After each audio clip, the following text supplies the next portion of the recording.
rotating. All right. I'm going to call to order this meeting of the Easthampton Planning Board for Tuesday, November 13th, 2018. Is there anyone here to speak to anything that's not on the agenda tonight? All right. Moving right along. We have no minutes and A&Rs. Before we start our first public hearing, I'm actually going to leave Jim all alone up here. I found out yesterday that my firm has a client who is opposed to this project, so I'm going to recuse myself. I'm going to leave everyone in Jim's capable hands. Good luck. Have a lovely evening. There you go. I'm just going to jump right in because otherwise it's going to waste our time. I have an apology to make to everyone tonight. We do not have a quorum. I mean, it should be pretty clear that we don't have a quorum at this point.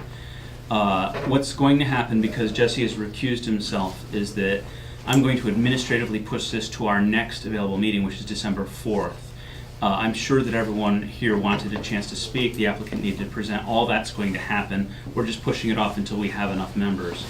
It seems likely that we have one other member of our board, our associate member, the sixth extra member, who's also going to recuse himself. I think there's a familiar relation to someone on the with the applicant. That's Jim Valancourt. So we require with a special permit 4 votes of the board in order for it to be successful. What's remaining with 2 of our members, the chair and the associate member gone, are 4 members. So it'll depend on all 4 of them being here at our next meeting on December 4th. I think we're going to schedule that one for the first item on the agenda. Is that? So what that means is that because I can't officially vote for it, I'm administratively doing it as active chair, excuse me. It's just done, there's no vote, and I will see you all. I apologize to those that came in. I know Jeff worked as hard as to try to get in touch with people, notify them that this was happening. It hit me kind of at the last minute too, so I know we were all scrambling. These things happen. It's not what we as a board in Easthampton like to see when it does happen. I'll tell you that this is the first time I personally have had this occur. So definitely not a standard, not something I ever want to see again. So. And then, just for informational purposes, one of the members has had a medical surgery, and I knew that they weren't going to be here. And then the other member who had a business work-related, unexpected work-related commitment pop up. So those 2 members were supposed to be here, and normally would be here. So then the 2 recusals caused us to not have a quorum. So that's why you get this. Sorry. Go ahead. So are you just effectively going to close the meeting? So what's going to occur now is I've moved that part over. This item is now off the agenda, and now I'm going to do my second action as acting chair. I'm going to put us in recess because we have another agenda item tonight. At 7:30, INSA is coming before us. And we'll adjourn again. We'll come back to this again at 7:30. So go get dinner. INSA. And so just to clarify, you're moving, can you repeat the date and time that you're going to? Sure. December 4th. I think we'll be in the upstairs room at that point. That's 6 o'clock. It'll be our first agenda item.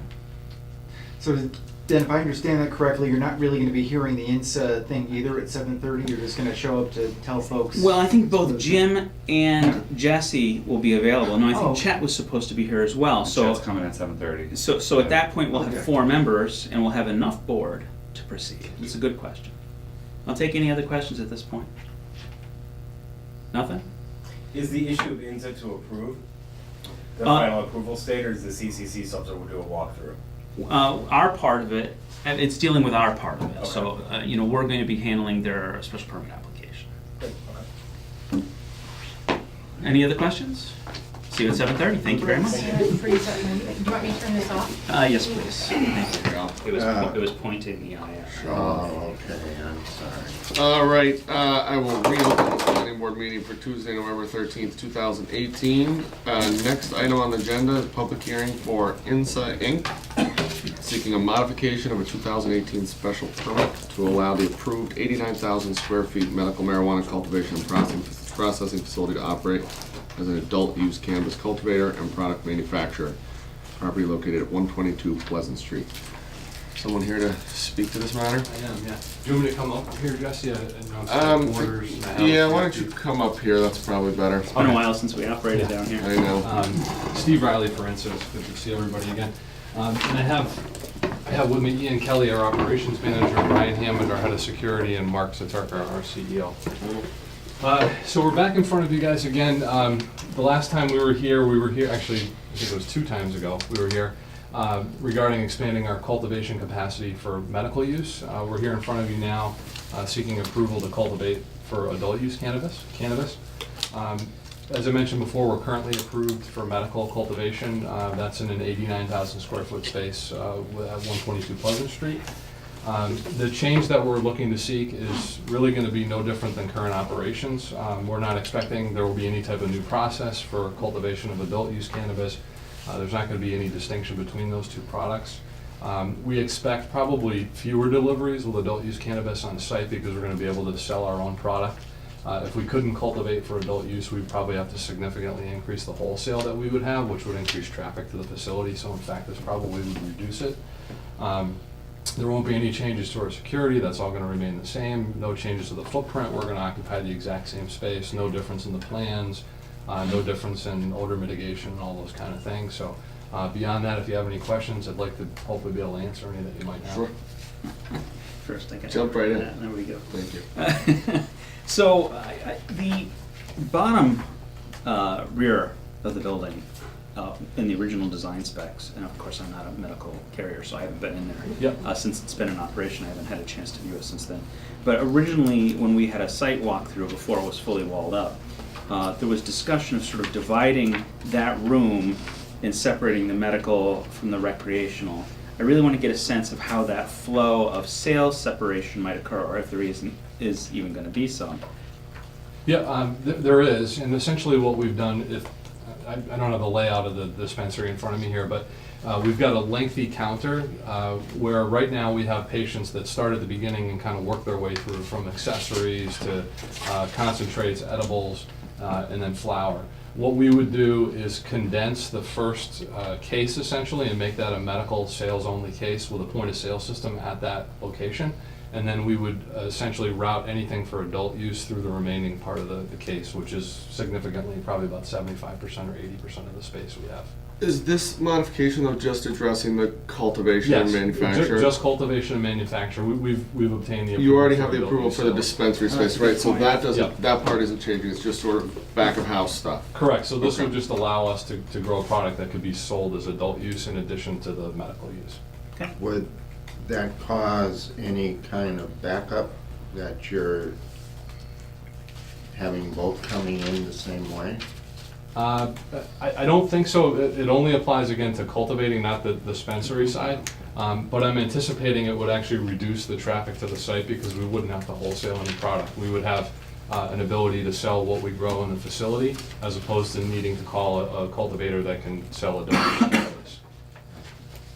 And so when we approved the recreational dispensary plan, remind me, was there any portion of the cultivation and manufacture that was already earmarked for recreational, or was that all delayed until this? All delayed until Okay. this, correct. Yep. So, last time you were here for that, we discussed the different, sort of the dual track Yeah. sales system, right? But we Yeah. were leaving the grow and the processing still untouched from the original. I think you maybe modified it once, but sort of that original plan Correct. just for medical. Yep, and what it was, I think, Jesse, we were discussing waivers for product. Yep. So this would allow us to avoid to go through the waiver process. It will allow us to cultivate directly for adult use. So can you explain how physically there's a distinction between sort of the medical versus the recreational in the growing and processing?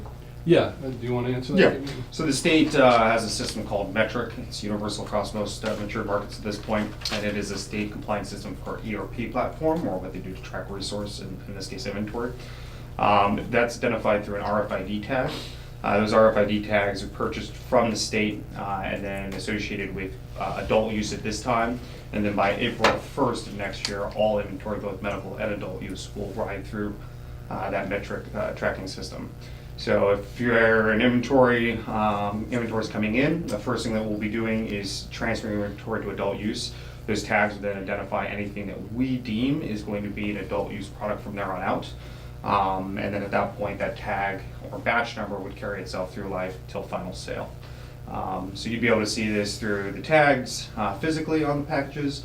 You'd be able to see it virtually on the back end with those corresponding to obviously the batch numbers that have been associated with it. I noticed you used adult use as opposed to recreational use? Is that just the terminology du jour? Or? Yeah, that's, But that's the same thing. It is the same. recreational yes, and yep. adult. Okay, Yeah, so it seems to be the more appropriate. I'm trying to keep up with all Yeah. the changing language, Yeah. that's helpful. And so I'm thinking back now, like Jim was saying to our walkthrough before anything was in there, my recollection is it was almost like a bunch of sort of conference rooms, not much different than this, right? Where there was gonna be tables set up and everything. Are there gonna be distinctions? Is this gonna be an adult use room versus a medical room? Or is it simply gonna be, I just know based on the tags that these plants are adult use and these ones are medical? Yeah, so it would carry mainly by the tag itself. Tables within the room would Okay. be also designated for that piece as they're doing, phases of the growth life. Yeah. So it's a little more virtual, the sort of difference between what Correct. plant is for which purpose. Is it market driven too? I mean, you grow different things for a recreational market than you would for medical, or is there a lot of overlap? No, the only thing that really, as Steve touched on, the product won't be changing the packaging requirements, how much we can package in certain aspects, those type of things are different a little bit. But we plan on producing the exact same that we do in the medical market for recreational. And you guys are obligated to sort of guarantee the supply for the medical side, is that right? Yeah, By it's state based law? on the percentage of medical sales we have prior to the adult use So I sales, but assume- we'll have to comply with that. I assume this won't be an issue for that, you guys have obviously done the No. math on that. Yep. Yeah. So what we would have, Jesse, is the facility would be licensed for both adult use growing and medical growing, and then it would be up to us to separate that out in terms of making sure we comply with having the amount of medical product we would need to have, and then kind of a business decision, what makes sense to carry as a percentage that we're growing. But as Ian said, it's really no different than just identifying a plant for medical or adult use from the start, because what we do with that plant's not gonna change, so we don't have them separated from room to room. It is much more of a virtual So separation. is the 89,000 the full cultivation and processing facility? Yeah, yep, that's Okay. the full size of the facility. So what happens is that the cultivating would take place on the second, depending on how you look at it, the first, second, and third, or second, third, and fourth floors. Right. And then the processing would take place behind the dispensary in the first floor. So this permit will allow you to do cultivation and processing for either medical or adult use throughout the building. It's basically overlapping permit is the idea, right? Correct, yep, and then Okay. in compliance with whatever we have to retain for medical use. Right, and so that way you'll be able to, I just want to make sure it's not something where you're earmarking these 3 rooms will be adult use and then you have to come back and Correct. modify or anything like that. This will be sort of, Yep. we know what you're doing, we know you're cultivating cannabis, and where it gets allocated business-wise will be a business decision for you folks, because the impact won't change for us. Correct.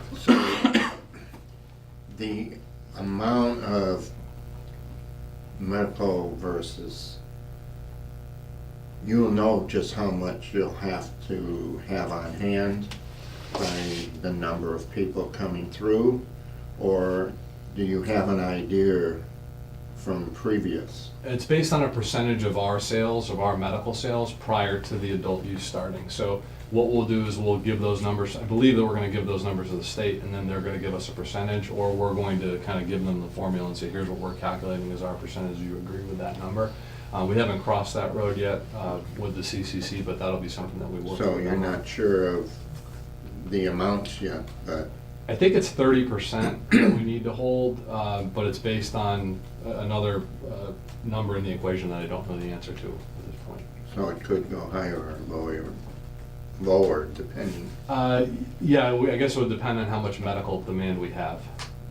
But a lot of it's dictated by medical demand. What they want to do is make sure that the medical market doesn't lose out to the adult use market, so they want to make sure we can supply what we've been supplying. So, yeah, Jeff. I want to take a stab at the big picture, and I was wondering if it's safe to say that we're in a period of evolution of the licensing. So that's why what we're doing is we have a use table in the zoning, and we have medical marijuana, and then we created the adult use sections, so whether it's cultivation or retail, we have both. Right. And so we're essentially going from the medical use category to the adult use to kind of correspond with what's happening at the state. So, but my understanding is that, technically by April 1st, the state will transfer all the tracking, seed to sale tracking to the metric system. So at a certain point later next year, all plants will be using the same tag system. which will then allow you to cultivate just plants as long as they're tagged appropriately, and then at the point of sale is when you would make the corresponding distinguishment. Is that roughly how, Yeah, I we're would- trying to keep, our process is trying to keep pace, and we've been trying to be clear with applicants that, you maybe have a special permit under medical, but at a certain point, to keep up with the state regulations, we're asking you to Right. switch use categories. It doesn't make as much sense with cultivation as it does with the retail component. So with retail, right, with medical marijuana dispensaries, you had a perception of fewer patients, whereas the adult use, the expectation was a larger Yeah, audience. go So higher. to have another review period for that is the way we set up the ordinance. So that's just the attempt at the big picture, but. Yeah, I think that's a fair description of it. I think the only thing I would qualify that with is once we tag that plan at the beginning of the process, I don't think we're gonna be able to switch that over to another use without some kind of waiver or approval from the state. Gets I locked. think we're pretty So committed it to that. stays that until All the the way through the state says you process. can change it? Yep, stays that until it becomes a final product available for the patient, and I believe the only way that we're gonna be able to get out of that, in other words, say we've overproduced for medical and wanna move it, or vice versa, we would need to seek approval from the CCC to do that. Oh, so We the wouldn't have state- the ability to just do that ourselves. So the state would have to have. Yes, approval. the state would have input on that. Is there another part of the licensure that's required before, if get approved tonight? Do you need another license following this before you can go live with recreational? And when do you think the date will be?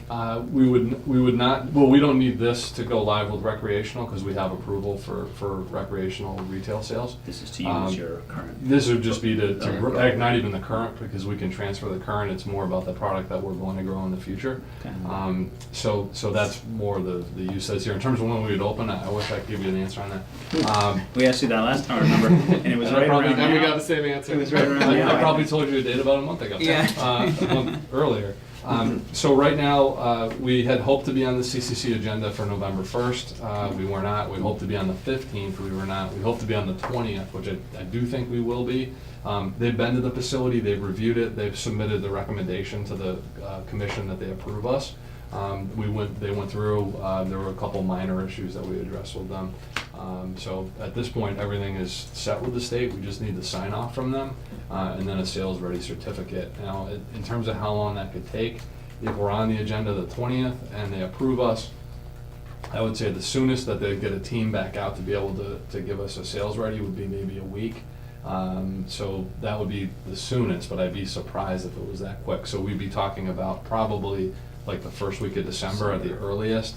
But I would, I'd give it another month, so maybe by the end of the year, something along those lines, beginning of December to the end of the year. I just keep pushing it back. Yeah. Talk to me in a couple weeks, it'll be 2 weeks later. Yeah. Last time you said somewhere between Halloween and New Year's, so you're still in that Yeah. window. Still in there.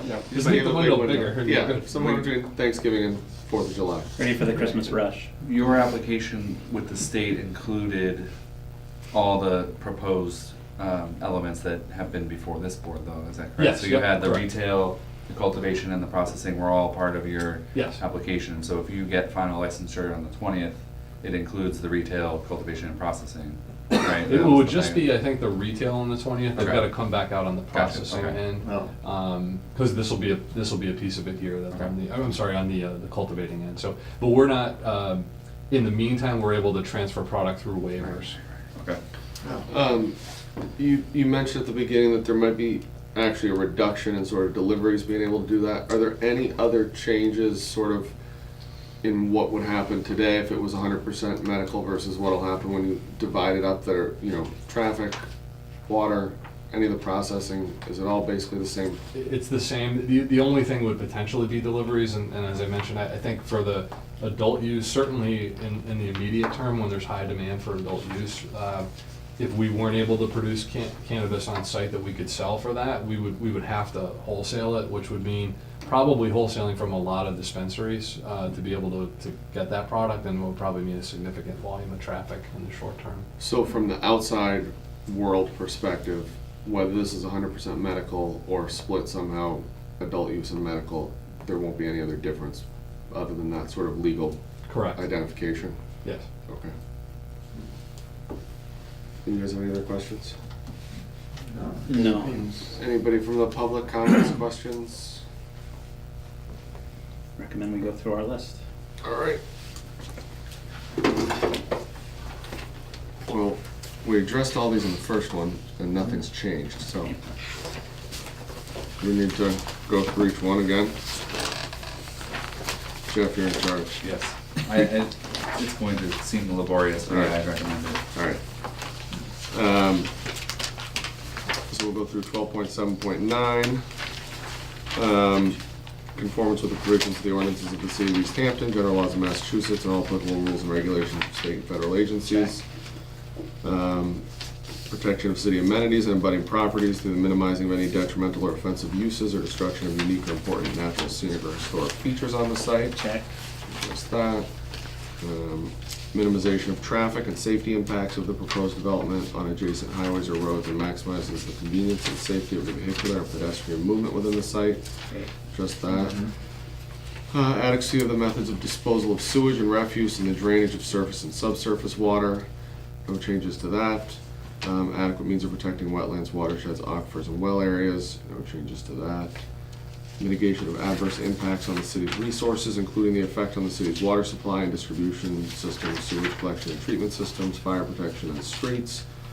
No change with respect to that. Provisions for the off-street loading and unloading of vehicles incidental to the normal operation of the establishment, parking, lighting, and internal traffic control. No changes there. Applicant's efforts to integrate the development into the existing landscape through design features such as vegetative buffers and retention of open space or agricultural land. No changes there. Minimization of the area over which existing vegetation is to be removed. Nothing there. Consistency of the development with respect to setback area, placement of parking, architectural style, and landscaping of the surrounding buildings and development. Nothing there. Adequacy of the measures to prevent pollution of surface or groundwater, to minimize erosion and sedimentation, and to minimize changes in groundwater levels, increased runoff, and potential for flooding. Nothing there. Can I jump in? So Yes. it says, are you about to switch, you would be about to switch to the cannabis regulations? Yes. One more. So. I got one more, yeah. Okay, sorry. Adequacy of the methods to ensure that the use will not constitute a nuisance by reason of unacceptable level of air or water pollution, excessive noise, or visually flagrant structures and accessories. No change there. Right, so I just wanna be clear that when you're saying no change there, so you're looking, there is an existing special permit where there are previous findings Right. already made, and so I'm just trying to fill in a couple gaps. Yeah.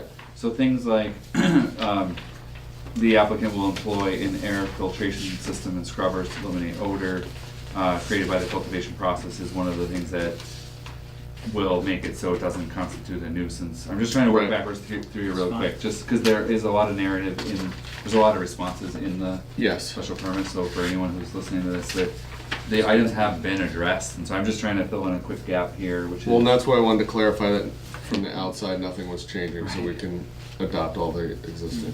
Yes, and I appreciate that. So, previously, the board found that there was sufficient parking for employees in the adjacent lot, which provides designated spaces in the lease agreement.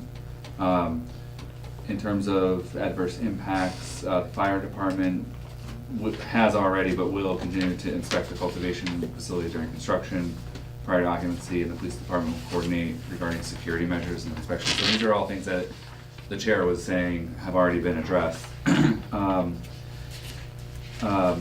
The other,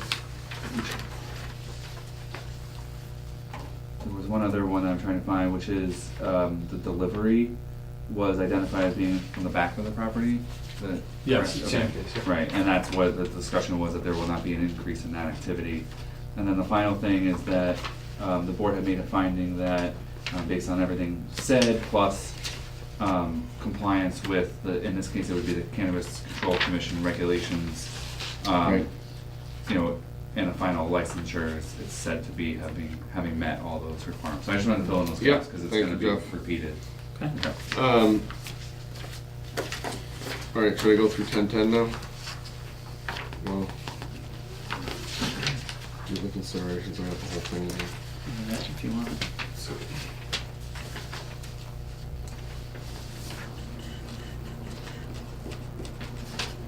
What, do we have specific They don't go through a items? criteria like this. Yeah. So, and you have covered them in previous meetings. I don't see any conflict with anything being said in 1010. The applicant has proposed findings. If you wanna, do you wanna read from that for now? Is that? In the application? Yeah.